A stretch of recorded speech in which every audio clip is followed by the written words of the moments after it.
కొద్దిగా ఆలస్యం అవుతుంది, సాధిస్తాం తప్పకుండా. మనమే చూసినాం లగచర్లలో ఏ విధంగా అయింది, లేకుంటే ఇంకో దగ్గర ఏ విధంగా పరిశ్రమను ఆపుచేసే ప్రయత్నం చేస్తూ ఉన్నారో ప్రతిపక్షాలకు సంబంధించి కొంతమంది. నేను అందరిని అంటలేను, ఆ విధమైన ఆలోచన చేసేది ఉంటే అధ్యక్ష 2014 నుంచి ఈరోజు రాష్ట్ర ప్రగతిలో అందరూ భాగస్వాములు కావాలని, ఆ భాగస్వామ్యం ఉన్నప్పుడే ఈరోజు మనము అభివృద్ధి తీసుకొస్తామనే ఆలోచన ఉంటుంది. ఈరోజు లగచర్ల ఆపారు అధ్యక్ష. సరే ఆలస్యమైంది 6 నెలలు 8 నెలలు, మళ్ళా తప్పకుండా అక్కడ పరిశ్రమలు ఏర్పాటు చేసుకొని ముందుకే కార్యాచరణ తీసుకుంటున్నాం, ఖచ్చితంగా చేసి తీరుతాం. ఎందుకంటే ఆ లక్ష్యంతో పోతా ఉన్నాం అధ్యక్ష. ఇంకోటి కూడా అధ్యక్ష, ఎప్పుడు లేని విధంగా ఈరోజు మన రాష్ట్రానికి సంబంధించి 10 సంవత్సరాలు గడిచింది అధ్యక్ష. నేను మీతో కూడా 2-3 మార్లు మా ఆలోచన పంచుకున్నాం అధ్యక్ష. ఈరోజు ఇక్కడ యువతకు ఉద్యోగాలు రావాలంటే మ్యానుఫ్యాక్చరింగ్ సెక్టర్ చాలా ముఖ్యమైనది. అది ఏ విధంగా ఇక్కడ తీసుకురావాలా, ఏ విధమైన ప్రయత్నం చేయాలి, ఏ విధమైన పాలసీ నిర్ణయాలు తీసుకోవాలి అనే ఆలోచనతోనే ఫస్ట్ టైం 2014 రాష్ట్రం ఏర్పడ్డ తర్వాత మేము ప్రభుత్వం ఏర్పాటు చేసిన తర్వాతనే మరి ఎంఎస్ఎంఈ పాలసీ తీసుకొచ్చాం. మైక్రో స్మాల్ మీడియం ఆంటర్‌ప్రెన్యూర్లకు సంబంధించిన ఒక పాలసీ విధానాన్ని తీసుకొచ్చి ఆ పాలసీ విధానంలో మరి పెట్టుబడికి సంబంధించి ఇంతకుముందు భానుప్రసాద్ గారు చెప్పారు, మొత్తం పెట్టుబడి తీసుకొచ్చి భూమిని కొనడానికే, అక్కడ ఉన్న చిన్న పారిశ్రామికవేత్తలకు భూమిని కొనడానికే మొత్తం పెట్టుబడి కూడా దాని పరంగా పోతా ఉన్న తరుణంలో ఈ ఎంఎస్ఎంఈ పాలసీలో లీజ్ మోడల్ తీసుకొచ్చాం. లీజ్ మోడల్ తీసుకొచ్చి ప్రాస్పెక్టివ్ ఆంటర్‌ప్రెన్యూర్స్కి ఒక ఇన్సెంటివ్ ఇచ్చే కార్యక్రమం కూడా చేయడం జరిగింది అధ్యక్ష. మరి వెంకట్ గారు అడుగుతా ఉన్నట్టు ఈరోజు మిషన్ మోడ్ అంటే ఆ మిషన్ మోడ్కి సంబంధించి కూడా మనము ఎన్ని గ్రౌండ్ చేశారు, ఎన్ని గ్రౌండ్ చేయలేకపోతా ఉన్నారు, ఎన్ని గ్రౌండ్ చేయాలి ఖచ్చితంగా అని చెప్పారు అధ్యక్ష. అదే విషయం భానుప్రసాద్ గారు కూడా ప్రస్తావన చేయడం జరిగింది అధ్యక్ష. నేను గౌరవ సభ్యులకు మీ ద్వారా తెలియజేస్తూ ఉన్నాను, ఈరోజు ఎంఓయు మెమోరాండం ఆఫ్ అండర్స్టాండింగ్ పరంగా ఈరోజు ప్రభుత్వం పరంగా వారు ప్రభుత్వంలో ఉన్న పాలసీ విధానం కానీ, ఈ ప్రభుత్వంలో ఈ మన రాష్ట్రంలో ఉన్న పాజిటివ్ ఇండస్ట్రియల్ అట్మాస్ఫియర్ కానీ, ఈకోసిస్టమ్ని కానీ దృష్టిలో పెట్టుకొని మేము ఈ పరిశ్రమను పెట్టాలి, ఇంత పెట్టుబడులు పెడతామని వారికి ఉన్న వనరులతో ముందుకు వస్తారు అధ్యక్ష.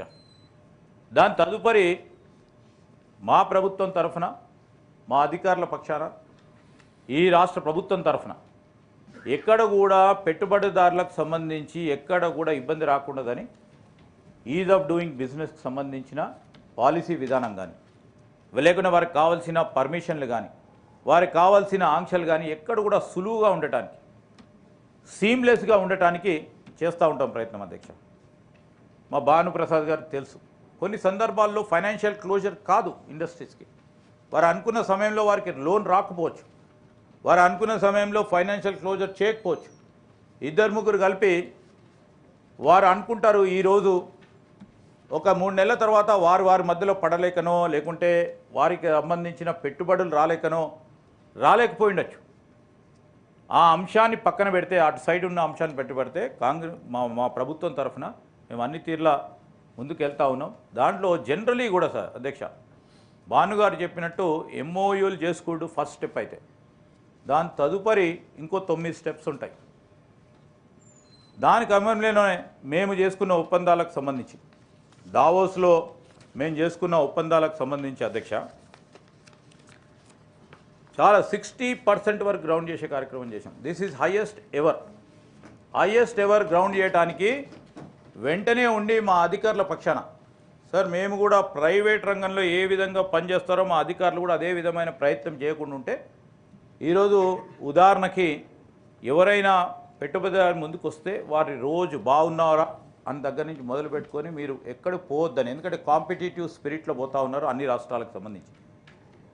మీరు రండి, మీకు కావాల్సిన అవసరాలు ఏంటి తెలుసుకునే ప్రయత్నం చేస్తామని ముందుకు వెళ్ళటం జరుగుతుంది అధ్యక్ష. ఈరోజు సందర్భం వచ్చింది కనుక చెప్తా ఉన్నాను అధ్యక్ష. ఈరోజు ఏ పెట్టుబడిదారు కానీ వారు ఇక్కడ పరిశ్రమ పెడుతున్నప్పుడు ఇక్కడ ఉన్న పరిశ్రమల వాతావరణాన్ని గురించి ఆలోచన చేస్తారు. ఇక్కడ ఉన్న సబ్సిడీకి సంబంధించిన అంశాన్ని దృష్టిలో పెట్టుకుంటాడు. ఇక్కడ ఇన్సెంటివ్స్ ఇచ్చే విధానాన్ని దృష్టిలో పెట్టుకుంటారు. ఇక్కడ ఎంత తొందరగా యాక్ట్ చేస్తారు ప్రభుత్వానికి సంబంధించిన పెద్దలని చూస్తారు. ఎంత సానుకూలంగా మాట్లాడుతున్నారని చూస్తారు. వారు ఒక పెట్టుబడిదారు ఇక్కడికి వచ్చినప్పుడు పెద్ద పారిశ్రామికవేత్త గురించి చెప్తా ఉన్నాను సార్ అధ్యక్ష. ఈరోజు వారు మహారాష్ట్ర పోతారు, ఢిల్లీ పోతారు, తమిళనాడుకు పోతారు, కర్ణాటక పోతారు, పూణేకి పోతారు. అన్ని రీత్యాల it's like some time they do window shopping. ఎక్కడ మనము ఏదైనా షాప్ పోయినప్పుడు పెద్ద కాంప్లెక్స్ పోయినప్పుడు 10 షాపులు తిరిగి ఎక్కడ క్వాలిటీ బాగుంది, క్వాలిటీ పరంగా అక్కడ ఉన్న కన్సెషన్ పరంగా మనం తీసుకుంటాం. Same way they do it's అధ్యక్ష. సో ఆ సందర్భాన్ని పురస్కరించుకొని కూడా ఈరోజు మేము స్విట్జర్లాండ్ పోయినప్పుడు, అంటే దావోస్ పోయినప్పుడు, యుఎస్, సౌత్ కొరియా పోయినప్పుడు, అదేవిధంగా సింగపూర్కు పోయినప్పుడు, స్విట్జర్లాండ్కి పోయినప్పుడు, మళ్ళొక్క మారు రెండో మారు మళ్ళా 19వ తారీఖు నాడు ముఖ్యమంత్రి గారి ఆధ్వర్యంలో మరొకసారి దావోస్ పోతాం. ఈరోజు ఒసాకా ఒక వరల్డ్ ఎగ్జిబిషన్ సెంటర్ పోయినప్పుడు కూడా ఇక్కడ కూడా ఉదాహరణకు చెప్తా ఉన్నాం అధ్యక్ష. శ్రీపాల్ రెడ్డి గారు చెప్పారు, మాకు అడ్వర్టైజ్మెంట్ రాకనో చేయలేకనో ప్రస్తావన తీసుకొచ్చారు, కరెక్ట్గా చెప్తా ఉన్నారు.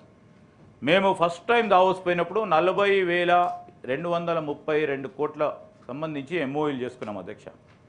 అదేవిధంగా యుఎస్ఏ, సౌత్ కొరియా పోయినప్పుడు 36,100 కోట్ల రూపాయల మేరకు ఒప్పందాలు చేసుకున్నాం.